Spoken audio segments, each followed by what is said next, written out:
үзэг хүмүүс нараас нь нөхөд үзэх байх.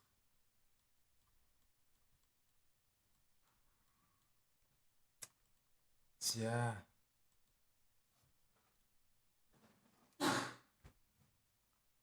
За, ерөнхийдөө бол $200 за $1000 болгох зорилготой юм челленж байгаа. За, энэ дээр юу анхаарч явах ёстой вэ гэдгээр хэдүүлэнд нь хид хиднийг тохиролцох за дүрм журмын асуудал байгаа гэсэн үг. Нэгдүгээр гэх юм бол ерөнхийдөө өмнө арилжаа хийж үзэж байгаагүй эсвэл бүр огт арилжаанд орж мэддгүй хүн байх юм бол энэ челленж бол нэгдүгээр тохиромжгүй. Яг гэвэл бид нар шууд арилжаанд шууд оролцоод явна. Тэгэхээр ямар нэгэн одоо дунд нь лотны асуудал ч юм уу эсвэл одоо орж байгаа пэрэ андуурж орох гэх мэтчлэн асуудал үүсч болзошгүй учраас өмнө ямарваа нэгэн байдлаар арилжаанд орж үзээгүй хүмүүс байх юм бол энэ челленжаас гарах хэрэгтэй гэсэн үг.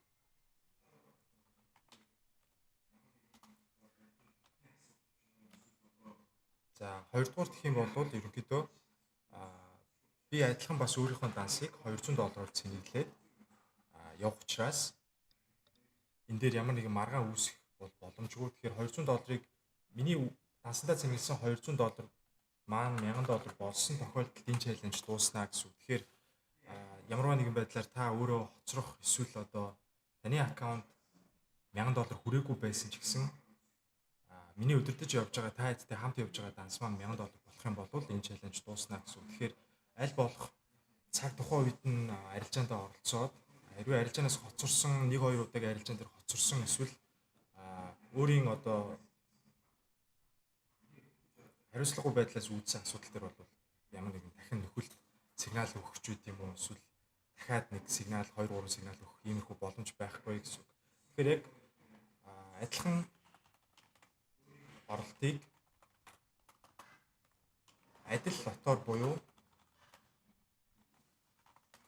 би $200 аккаунт дээр за 0.1 лотоор алтан дээр 2 удаа дарлаа гэдгээ тайд руу телеграмаар шууд байдлаар эсвэл оройн лайв байдлаар орохдоо хэлчин тэрийг яг тайд копидол дансан дээр орох хэрэгтэй гэсэн үг.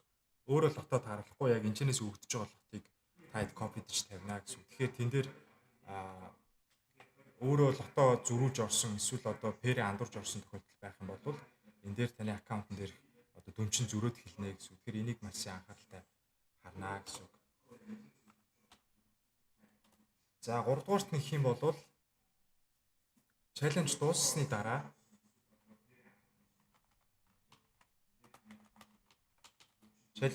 дараа энэ дээр байгаа одоо $200 чи аккаунт хэдэн доллар хүртэл өсөхийн тэр өссөн байгаа тэр ашгаа та хэд өөрсдөө авнаа. Ашгаа өөрсдөө авнаа гэсэн үг. За, дөрөвдүгüүрт нь бол анхаарах ёстой юмны дөрөвдүгüүрт нь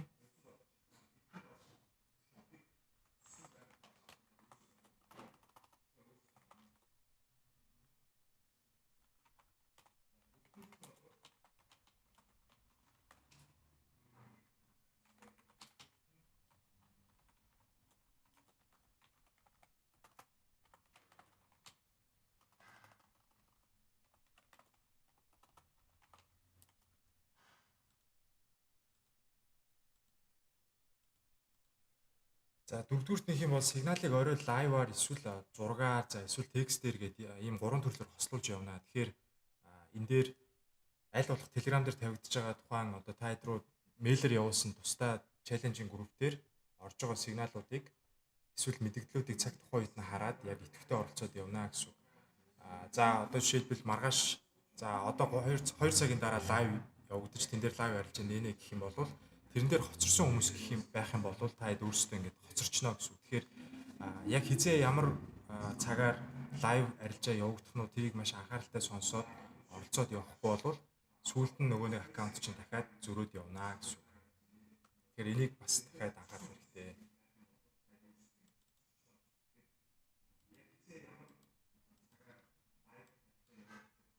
За, өөрчн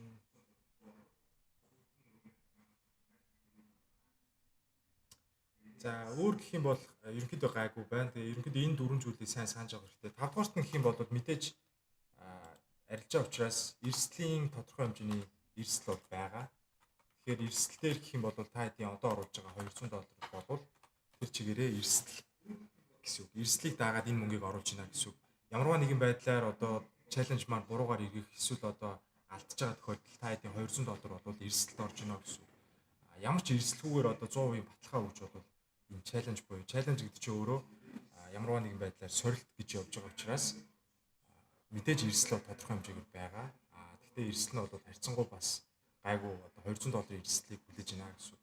За хэрвээ амжилттай болох юм бол та хэд $1000 болгоод тэрийгээ өөрсдөө авна гэсэн үг. Тэгэхээр эрсдлийг мэдээж сануулж хэлэх хэрэгтэй. Шууд одоо $200 оруулаад хүн амтнаас зээлээд яс энийг $1000 болгоно гэсэн ингэж бодож болохгүй. Тэгэхээр энэ чаленжийн өөрийнх нь гол агуулга гэх юм бол та хэдийг арилжааны яг бодит явцтай танилцуулах, дээрэс нь жоохон одоо риски буюу эрсдэлтэй арилжаануудыг хийж сэтгэл зүйд дасгах. За дээрэс нь үнэхээр амжилттай болох юм бол бодит мөнгөнд дүнгээр та хэд өөрсдөө бас арилжаанаас ингээ ашиг авах боломжтой. Тэгэхээр зөвхөн мөнгө гэхээс илүүтэйгээр бусад зүйлүүдийг давхар ингэж хослуулж явж байгаа учраас эрсдэл бол нэгдүгээр тодорхой хэмжээнд байна.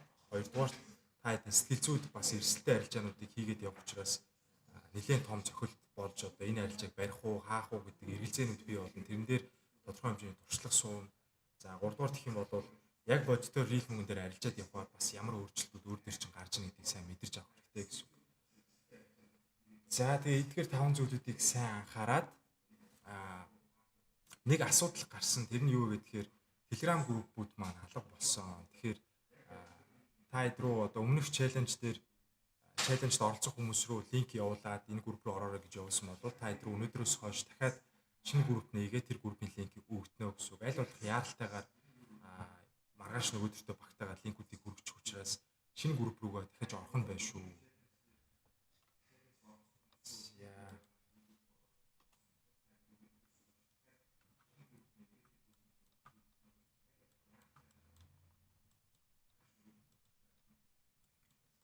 За тэгээ чаленжийн дүрэн бол тодорхой. Одоо хэдүүлээ эх 7 хоногт ерөнхийдөө ямар арилжааны боломжууд байна, ямар одоо арилжаа хийх төлөвтэй байна гэдэг талаар бас ярилцъя.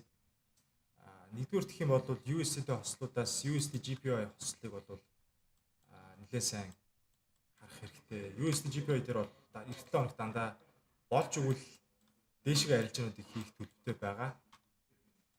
Энэ нь бол доошогоо за энэ гапыг нөхөөд тэгээд ерөнхийдөө дээшлэх болов уу гэж бодож ирсэн. Ерөнхийдөө яг л гап дээр зүг таталт хийгдээд дээшгээ өссөн байна. Тэгэхээр дараагийн арилжааны pullback боломжуудыг харж байгаад USD GPY дээр болж өгвөл дээшгээ оролтуудыг хийх гэж төлөвлөнө гэсэн үг. DXY буюу долларын индекс маань өөрөө бас ерөнхийдөө дээшгээ чиглэл рүү байгаа. За ерөнхийд чиглэл нь бол даун трендтэй ингээ явж байгаа ч гэсэн ерөнхий ингээ даун трендтэй явж байгаа ч гэсэн эдгээр хоёр левел дээр ирээд таншмаа шалгаад буцаад доошоо унж магадгүй гэж үзээд байгаа. Тэгэхээр энэчнээс нэг бол доошоо унана. Нэг бол одоо дахиад дээшээ явж байгаад энэчнээс унана гэсэн. Тэгэхээр энэ хоёр үнийн бүсийн аль нэг дээр нь ирээд танш дахиад доошоо явах бах. Тэр болтол бол USD хослууд дээшээгээ тэмүүлэх болов уу гэж бодож байна. За дараагийн пэр гэх юм бол pound USD дээр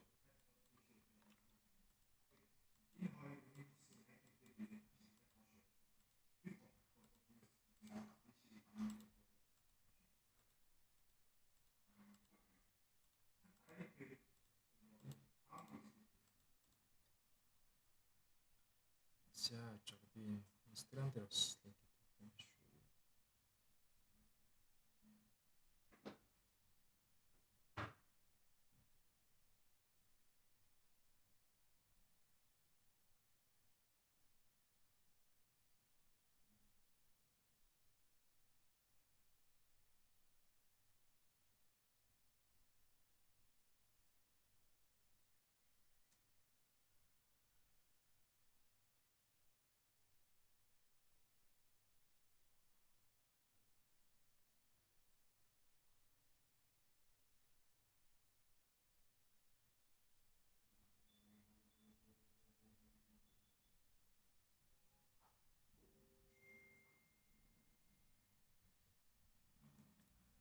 Окей, за pound USD дээр гэх юм бол бид нэр өнгөрсөн 7 хоног сэл арилжаа амжилттай гээд амжсан. Тэгээ энэ 7 хоногт гэх юм бол бас ялгаагүй доошогоо харахаар байна. Яг гэвэл USD-ийг өөрийг нь долларын индексийг дээшээ гэж харж байгаа учраас паунд USD ч гэсэн доошоо хэсэг pullback өгөх байхаа.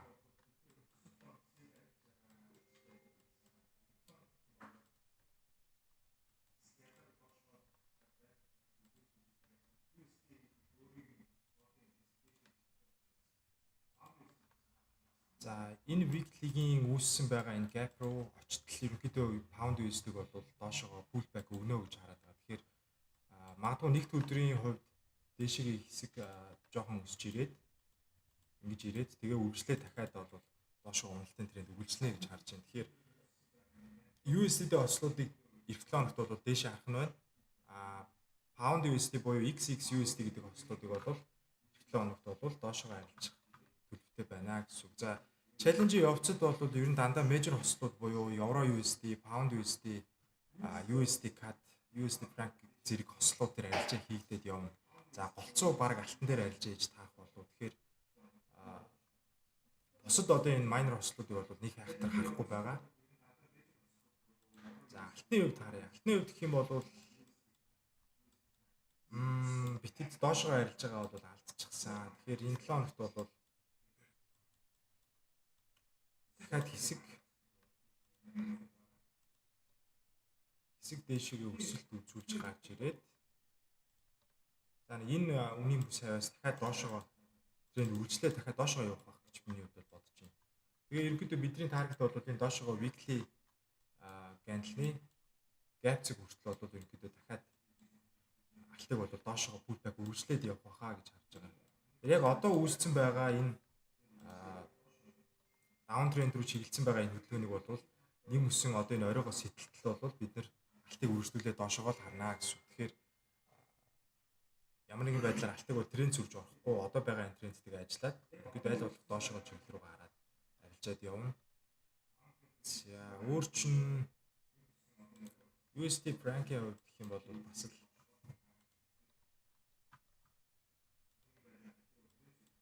за USD franc-ыг харж байгаа бох те.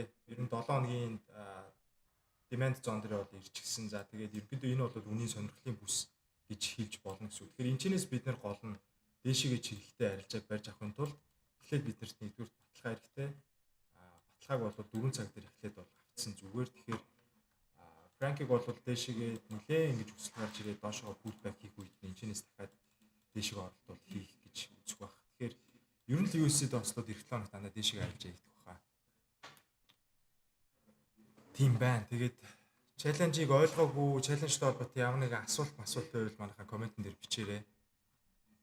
Тэгээ эх 7 хоногийн нэгдээс эхлээд идэвхтэй шууд эхлээд явчихна. Тэгээ шууд нэгд өдөр бол арилжаа бол хийхдэггүй. Би угаасаа нэгд 7 хоногийн нэгдэх болон 5 дахь өдөр аль болох арилжаа хийхээс татгалздаг учраас 2 дахь ахуулаад ерөнхийдөө боломжтой арилжаанууд хийгдээд ирэх бах. Тэгэхээр $200 депозито хийж амжаагүй хүмүүс байх юм бол нэгд өдөр таад бас цаг гарч ирэх нь байна. Тэгээ нэгд өдөртөө багтаагаад өөрсдийнхөө данснуудыг янзлаад шинэ мэйлэр чинь шинэ дахиад Telegram групп руу одоо нэмэх нь байна шүү. Тэгэхээр хуучин Telegram групп дээр явагдахгүй байх нь байна шүү. Тэрийг сайн анзаараарай. За одоо Euro USD бас байгаа юм байна шүү дээ.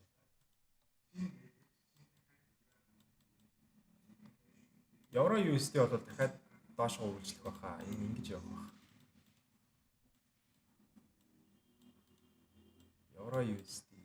Euro USD доошоо. Тэгэхээр ерөнхийдөө л таад анзаарч байгаа бол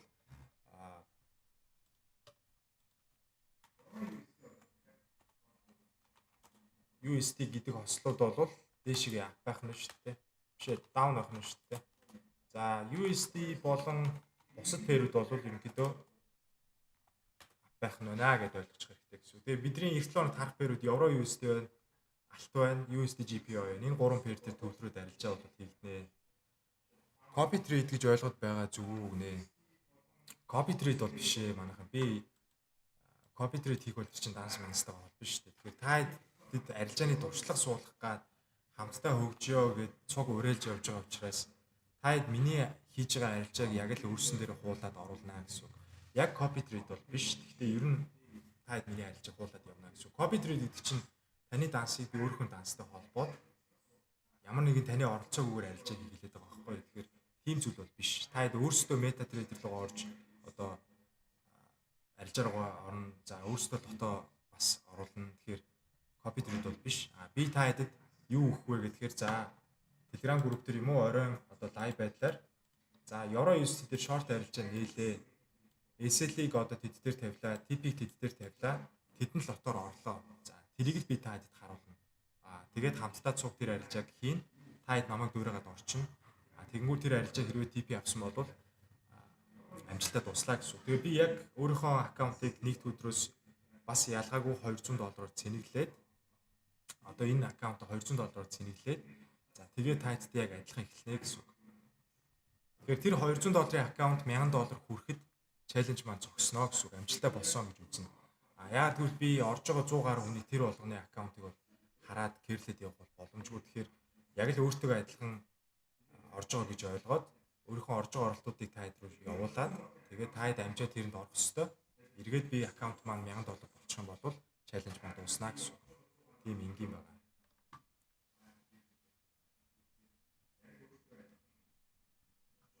За өөр асууж барих юм байна уу манайх?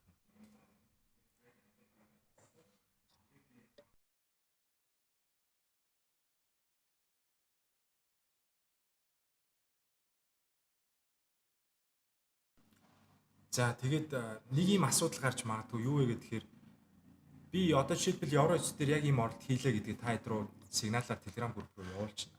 Тэгэхээр энэ дээр би лотны хэмжээг зааж өгнө. За яг өөрийнхөө орж байгаа оролтыг та хэд рүү ерөөс утаснаас харуулчихна гэсэн үг. Тэгэхээр за 0.2 лотоор би жишээлбэл Euro USD дээр сэл арилжаа орлоо гэдэг ингээд бичээд та хэд рүү явууллаа. Тэгэнгүүт магадгүй 0.2-оор би нэг удаа орж байхад 2 удаа дарцсан байж болно те. 2 удаа дараад энэ арилжаа буруугаар эргээд ESL ингээ авчлаа гэж үзэхэд тэр хариуцлагыг бол та өөрөө хүлээх гэсэн. Яагаад гэвэл миний хувьд бол би 0.2-оор ороод хэдэн доллар алдах тэр хэмжээгээ бол тооцоолоод орж байгаа гэсэн. За энэ дээр би 0.2-оор ороод $58 ихний арилжаагаар алдлаа гэж үзэхэд би энэ дээр $58 алдаад тэгэл гарна. 0.2-оор 2 юм уу 3 удаа дараалал дарцсан бол аккаунт нь тэр чигтээ шатна гэсэн. Тэгэхээр яг л миний орж байгаа лотыг өөрсдөө хуулаад арилжаараа орж чадчих ёстой гэсэн. Тэгэхээр арилжааны нэг анхан шатны мэдлэгтэй байх ёстой гэсэн. MetaTrader 5 руугаа ороод за Euro USD гэдэг хослыг гаргаж ирээд 0.2 лот гэдгийг сонгоод сэл дарчих хэмжээнд та хэд мэдлэгтэй байх ёстой гэсэн үг байхгүй. Тэгэхээр энэ лотыг ихтүүлэх эсвэл одоо ESL TP-гээ буруу тавих юм бол эргээд ямар нэгэн байдлаар миний явж байгаа аккаунтыг зөрчих учраас тиймэрхүү хариуцлагуудыг бол та хэд өөрсдөө цэвэр одоо та хэдийн буруу учраас та хэд өөрсдөө хүлээнэ гэсэн. За өөр MetaTrader 5 XM Broker 2-оо холбох гэж болдгүй. XM өөр танстай байсан зүгээр холбогдсон яах вэ? Тэгэхээр тийм MetaTrader 5 руугаа одоо XM-ийн дансыг холбох эсвэл одоо $200-оор яаж депозит хийх үү гэх мэтчлэн асуудлыг бол та хэд өөрсдөө шийднэ. Тэр асуудлууд хүн болгоны тэр зүйлүүдийг одоо гэрлээд асуудлыг шийдээд явж чадахгүй байгаад байгаа. Тэгэхээр харин арилжаа хийдэг байх ёстой байгаад байгаа байхгүй юу? Тэгэхээр огт арилжаа хийдэггүй хүн $200 оруулаад тэгээ миний хэлснээр бол яг арилжаанд оролцоод явна гэдэг бол жоохон хэцүү. Тэгэхээр арилжаа та хэрвээ хийдэггүй бол энэ чаленжд битгий ороорой. Яг хийгээд ерөнхийдөө нэг жоохон гадралдаг ч юм уу, дансаа депозит хийждэг те, дансаа холбочдөг, за лотод харуулад орчдөг, SL TP-гээ тавьчдаг байх ёстой гэсэн үг. За өөр хэдийн өвшөөрөхтэй дансаа нээц гэж байгаа вэ гэнэ. Ерөнхийдөө XM-ийн брокер дээр стандарт дансан дээр нэгийг харьцан 1000-тай леверижийг ашиглаж байгаа. Яагаад гэвэл зарим тохиолдолд мэдээж риски буюу өндөр эрсдэлтэй арилжаануудыг хийж явна. Тэгэхээр $1000 нэгийг харьцан 1000-тай левериж ашиглахгүй бол хэдүүлгийнх нь одоо орж байгаа оролтууд бол тийм сайн байхгүй гэсэн. Тэгэхээр нэгийг харьцан 1000-тай леверижийг сонгож нээж байгаа.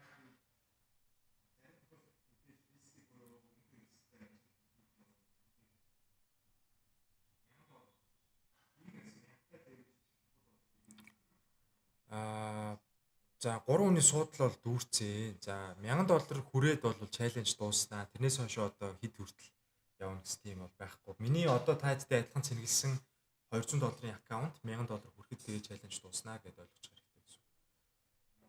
Тэгээ ямар нэгэн мөнгө төгрөгийн төлбөр одоо янз бүрийн тийм такс макс тайдс ерөөсөө огт авахгүй байгаа шүү дээ. Тэгэхээр гол зорилго нь бол арилжаачдад туршлага суулгах, дээрэс нь бас нэг өөрсдөө сорж байгаа тийм чаленж хөтөлбөр гэсэн үг. Тэгээ мэдээж энэ дээр орж байгаа арилжаанууд бол яг цэвэр дүрмийн дагуу явагдахгүй байгаа гэдэг маш сайн ойлгох хэрэгтэй. $200-ыг 5 дахин өсөх буюу $1000 хүрэж байгаа гэдэг маань $100,000-ыг $500,000 хүрэж байгаатай яг адилхан.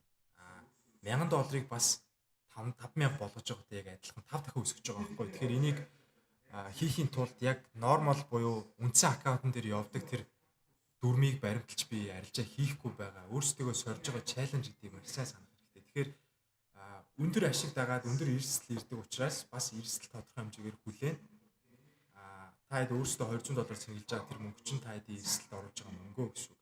Амжилттай болох юм бол та хэд мөнгөө 5 дахин нуулаад бас арилжааны туршлага суугаад бодит мэдрэмжээ аваад тэгээд энэ чаленж дууснаа гэсэн үг. За өөр асуултууд бол гайгүй байлгүй дээ тий. Тэгээ ерөнхийдөө хувийн бэлтгэлүүдэд та хэд өөрсдөө хувьдаа сайн базаацгаагаад эх 7 хоногс тэгэл хэлцгээе. Нэг асуудал гарсан Telegram группүүд бүгд болохоо байгаад өнөөдөр нэлээд асуудал гарсан. Тэгэхээр та хэд рүү шинээр Telegram группүүд мэйлээр дахиад чаленжд амжилттай бүртгэс хүмүүс рүү явуулна. Тэгэхээр тэр группүүд рүү орцгоорой. Өөр зэхэж хэлэх юм бол гайгүй байх шиг байна. Эх 7 хоногт Euro USD, Pound USD, USD JPY USD CAD гэдэг ийм ослууд дээр за тэгээ алтан дээр бол ингээд 5 pair дээр анхаарал хандуулж арилжаа хийгдэх нэ гэсэн үг.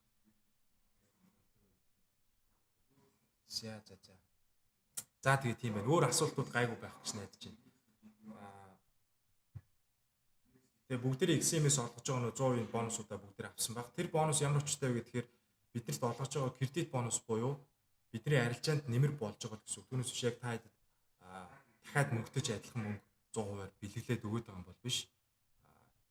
Одоо муугар бодоход бид нар нэг арилжаан дээр эхнийхээ арилжаан дээр алдлаа гэж бодоход та хэдээс бонусанд орж ирсэн $200 кредит бонус чинь биднэрт хэрэг болж тэрийг ашиглаж арилжаанд оролцох боломжтой гэсэн үг байхгүй. Тэгэхээр тэр бонусыг бүгдээр авсан байх гэж найдаж байна. Тэгээд эх 7 хоногт нэгд өдөр бол арилжаа ер нь бол хийдэггүй. За 5 дахь өдөр бол бас хаяа ингээд мэрсэр гайгүй боломжууд байвал хийдэг. Тэгэхээр ерөнхийдөө 2 дахь эхлээд арилжааны боломжууд, сигналууд, лайвууд Telegram дээр явагдах нэ гэсэн үг. Тэгээд шинэ Telegram хаягууд руу бүгдээрээ орцгоогоорой. Мэйлүүдээ сайн шалгацгаагаарай. За тэгээд тийм байна. Тэгээд эх 7 хоногт уулзцгаая.